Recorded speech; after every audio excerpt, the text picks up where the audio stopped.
എൻ്റെ പേര് പ്രമോദ് എന്നാണ്. പാലക്കാട് എലപ്പുള്ളി LG പാളയത്താണ് വീട്.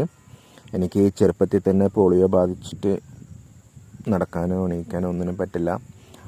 ഒരു 5 വയസ്സിൽ പെട്ടെന്ന് പോളിയോ ബാധിച്ചതാണ്. ഒരു കൈ മാത്രമാണ് ബാലൻസ്. ഇപ്പോൾ ഉപജീവനമായിട്ട് പേപ്പർ വിറ്റ് പേന ഉണ്ടാക്കിയിട്ടാണ് ജീവിതം കുറച്ചായിട്ട് മുന്നോട്ട് പോയിക്കൊണ്ടിരിക്കുന്നത്.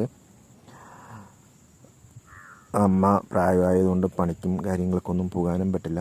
അപ്പോൾ വരുമാനം എന്ന് പറയാൻ ഇതല്ലാതെ വേറെ ഒന്നുമില്ല. പിന്നെ പെൻഷനാണ്. അതിപ്പോൾ കുറേ മാസത്തെ നമുക്ക് പെൻഷൻ നിൽക്കുന്നുണ്ട്. ഓരോ മാസത്തെ പെൻഷനാണ് വന്നുകൊണ്ടിരിക്കുന്നത്. അപ്പോൾ ഒരു ഉപജീവനം എന്ന് പറയാൻ വേറെ ഏതുമില്ല. അതും ഒരു കൈ കൊണ്ടാണ് ഈ പേന ഉണ്ടാക്കുന്നത്. അതും ഇരുന്നു കൊണ്ട് പോലും എനിക്ക് ഉണ്ടാക്കാൻ പറ്റില്ല.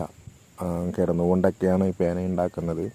അതിപ്പോൾ കുറച്ചായിട്ട് ആ ഒരു കൈയുടെ ബാലൻസും കുറഞ്ഞു വരികയാണ്. എന്ന് വെച്ചാൽ ഒരു ഗ്ലാസ് വെള്ളം എടുത്ത് കുടിക്കാൻ പോലും കൈ ബാലൻസ് കിട്ടാത്തൊരവസ്ഥ ആയിക്കൊണ്ടുവരികയാണ്. അപ്പോൾ ഞാൻ ഇത്രയും കഷ്ടപ്പെട്ടിട്ടാണ് ആ പേന ഉണ്ടാക്കുന്നതും ചെയ്യുന്നതും. അപ്പോൾ സുഹൃത്തുക്കളെ, നിങ്ങളെ കൊണ്ടാകുന്ന കുറച്ച് പേന വാങ്ങിച്ച് സഹായിക്കണം.